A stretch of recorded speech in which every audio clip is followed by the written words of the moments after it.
it looks like if Mikel Arteta starts with a defeat in the season opener, I'm very sure the fans would be coming for him.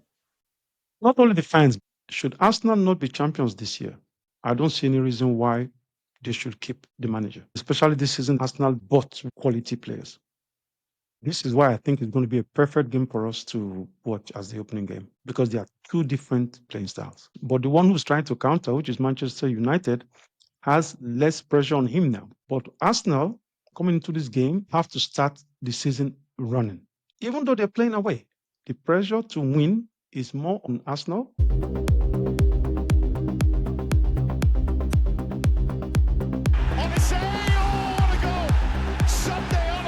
Hello and welcome. My name is Omoto Yosi Adebanjo, your co-host on Global Football Insight with Olise. On today's episode, we'll be looking forward to the Premier League opener. That's Manchester United up against us. But of course, I'll be here with Sunday to dissect tactically the both sides. Welcome, Sunday. How is it going? It's going great, yeah. And the season is Yeah. about to start. So I think there's excitement for every Nigerian who likes to banter and who's crazy Yeah. about the Premier League. Yeah. All right. So let's really delve into it. Both sides have spent fair amount of money in the transfer window this season. Of course, Manchester United have been able to bolster their squad. Matheus Cunha, Benjamin Sesko, Brian Mbuemo. Good Mhm. signings for them, and the ones they've made, and the ones that they did in January transfer window last season. For Arsenal, they've also brought in Noni Madueke from Chelsea, Martin Zubimendi from Real Sociedad. They also brought in Victor Gyökeres. Finally, they have that striker that everybody have been on Arteta's neck to sign, and they finally have a striker. How important are these players, gelling into this team and propelling them to trophies come this season?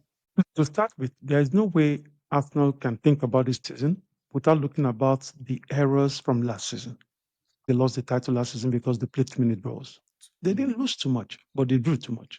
And that's a team that needs somebody to finish for them.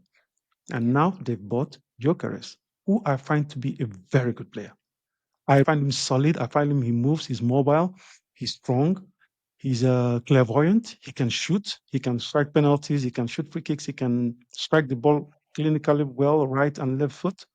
He's a very, very good player. And I think that what Arsenal have done with the transfer market, they Yeah. might have probably one of the best transfer markets in the last 10 years. Okay, I think I'll take you up on that. You look at that midfield. Thomas Partey has had to leave, bringing Yeah. in Norgard and Zubimendi. How important is that midfield three being a stronghold? In football, one thing that experience has taught us is that you are as good as your defense line. Yeah. The less you concede, the more you have chances of winning games. That's what modern football is all about. But if you don't strike, you end up drawing games. And that's what Arsenal had to go through last season. The attack is very, very important.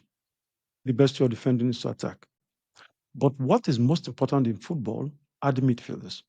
Because midfielders are the balance of the team. They give the tempo to the game. They are the first line of defense for the defense line. So that's what makes it very, very important that the midfield of Arsenal has to be solid. Now, Mendy, for me, is a player that I find to be very interesting. I've Yeah. watched him play. He moves very well. He's not static. He knows when to go into tackles. He knows when to Yeah. give the quick passes to open up attack line.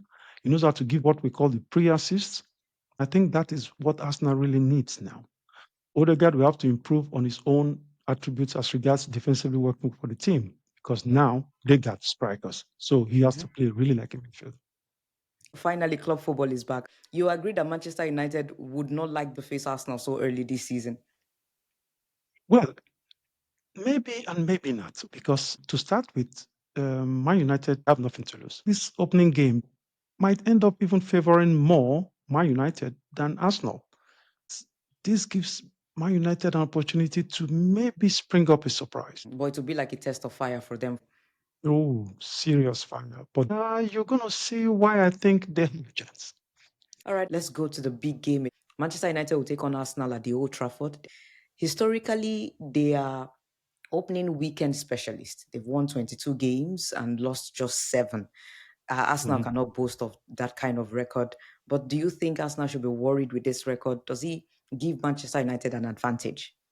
One thing Arsenal shouldn't worry about is that the players who hold that record, they are not these players of Manchester United. So there is nothing you should worry about. But this Manchester United team that they have now is way better than the one they had last season.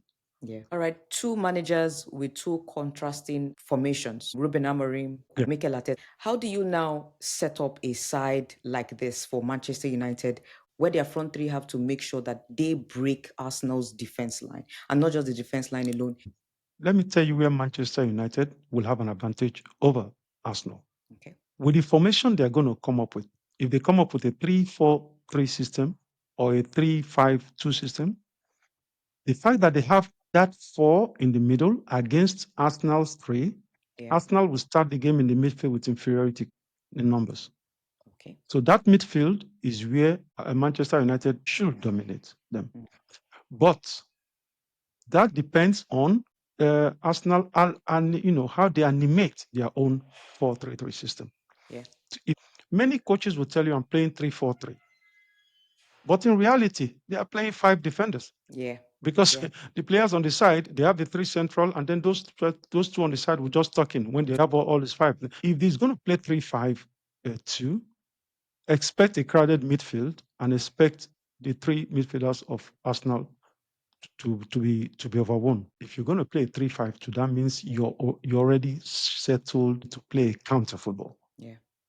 Because you're going to be packed on the back. So I'm looking forward to see how Arsenal will manage that inferiority in numbers that they're going to have in the middle.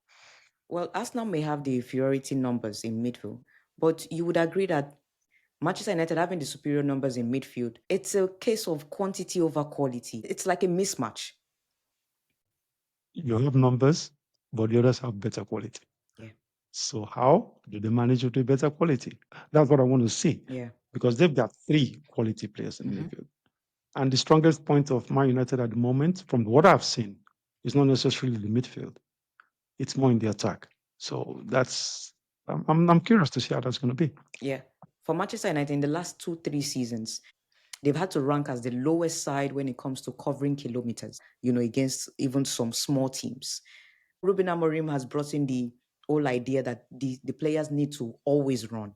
How much energy does that have to exert out of the players, and for how long can they continue that tempo, especially against Arsenal? The idea of players of Manchester United being needed to be told to run backwards, to follow, it's really absurd. Why? Because modern football, you must go forward and come back. Yeah. So you cannot just say, okay, oh no. It doesn't even need to say it. You need to know it. We lose the ball, I'm going backwards. We have the ball, I'm going forward. Simple. Manchester United conceded too many goals last season. This is another area Ruben Amorim has to tackle from the first game of the season. How can he maneuver this, making sure that we don't concede too much and the defense is solid? Well, they've taken a very good step in making sure they don't cause it too much. They've strengthened their attack line. That means the opposition, when the opposition is now attacking Manchester United, they will also have something behind their head Yeah. that we could get hurt. So they will not be coming totally in numbers. And I saw the players of Manchester United now, especially the front line, they are very footed, they're mobile. The only place where I feel that they need to worry a lot is the defense line. If your defense is not good, it's because the strikers and the midfielders are also not helping them. Okay. It has to be a team effort. Mikel Arteta's willingness to always switch formations, especially in game, and of course, Ruben Amorim's directness and all that. Who do you think will break the line first? This is why I think it's going to be a perfect game for us to watch as the opening game. Yeah. Because there are two different playing styles. There's one who's possession based, and then there's the other one who's like trying to counter. Yeah. But the one who's trying to counter, which is Manchester United, has less pressure on him now because a draw in the opening game is already a win for them. Okay. Now, Manchester United know this, but Arsenal coming into this game have to start the season running. They have to start with 3 points. So the pressure, even though they're playing away, the pressure to win is more on Arsenal than it is on Manchester United.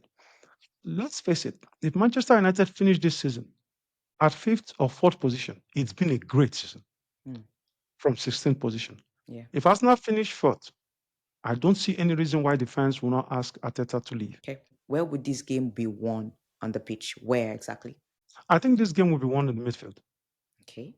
The team that is able to control the midfield will control the tempo of this game, especially being the opening game. Okay. And that is where to be won.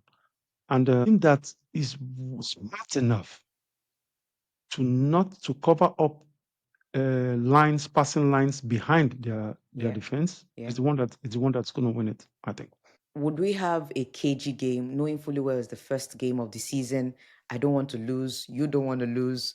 Are we going to get a cagey game, or it's going to be a goal fest? I think if we're going to have a cagey game, it's going to come mostly from Manchester United. Okay.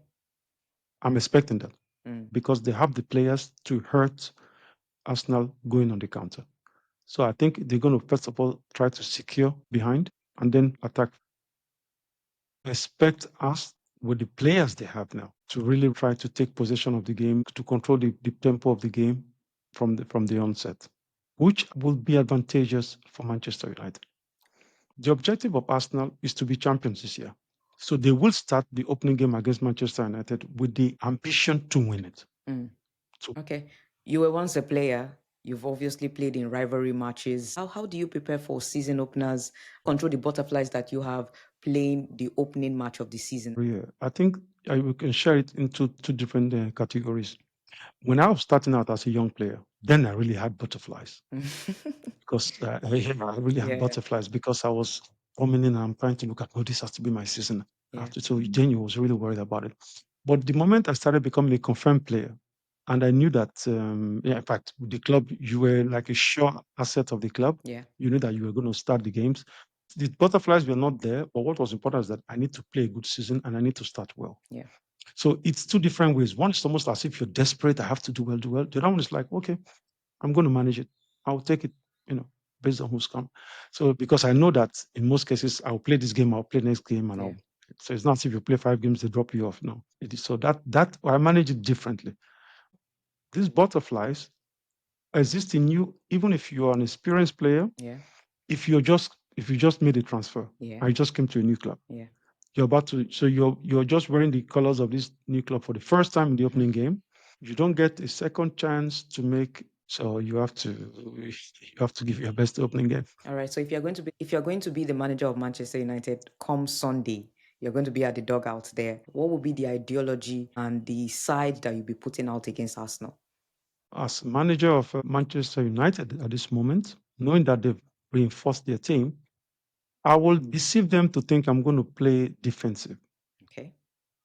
I will call them out from the back, and I'll make sure that I'm playing two strikers to make sure that the two central defenders of Arsenal Yeah. don't get the opportunity to always build up freely from the middle. Mm. Keep them busy when they have the ball. Let them play to the side, and let them always be busy with 1v1 once we have the ball. That force Arsenal to start their build up from the sides, from the fullbacks, Yeah. and seal the midfield. Try to overflow the midfield with more players than they have. Okay. And most importantly, play simple and always look to go forward once we recover the ball. If you're going to be Arsenal's manager, what would also be the ideology and, of course, the side you'll be putting out, this kind of instruction you'll be putting out against Manchester United? I want to be champions, so I have to win this opening game. Mm. And it's a way to make a statement. Yeah. So that means that we're going into this game, Yeah. but we are the favorites. We've bought players. We're going to impose our game, Yeah. knowing fully well that this team have fast strikers that could break off and catch us on the break. I will animate my team in a way to stop them playing counters against us Okay. once we lose the ball. All right. Would you give me your own prediction of this game? Who do you think would win? It's Yeah. difficult to break, Yeah. but I will. But the surprise is in the air. Yeah, The sure. surprise is in the air, but it's difficult to predict. Definitely. Of course, but Arsenal are definitely favorites in this particular game. Yeah, of course, Arsenal are favourites. From judging from the past seasons, Mhm. judging from the acquisitions they've made, and judging from the ambitions they've announced out, they are favourites. But that notwithstanding, Man United they are playing home. Mm-hmm. And they should count for something. That will count for something. All right. So just in case at the end of the game and Manchester United end up being defeated, how does this play in the psyche of the players moving forward, starting the season with a defeat? I think as a manager of Manchester United, should you lose to Arsenal, you should only worry if the way you lost is bad. Okay. If you lose it because you played well and it was just one set piece or something like that, or it was just one error or something, then you're on the right track. But if you lose and all what you had prepared for the preseason, it didn't work out well, you were like dominated all through, Yeah. then you have a problem. Mm. Then you should worry about something. But like I said, the pressure is not on Manchester United. At the end of the day, what is most important in the Premier League is not the result of the first game. At the end of the day, is where you stand when the league ends. Mm. So this game is going to help you accumulate points to be okay at the end. But it is not as if you lose it, the world is over. It looks like if Mikel Arteta starts with a defeat in the season opener, I'm very sure that the fans would be coming for him. Not only the fans, should Arsenal not be champions this year, I don't see any reason why they should keep the manager. That is how I say it. You've had so much trials with him, and especially this season that Arsenal they bought quality players. I think then they have to try something else. Thank you very much. This is where we're putting an end to the match preview. That's Manchester United up against Arsenal on Sunday. Don't forget to like, share, and subscribe to our YouTube channel, and see you on the next podcast.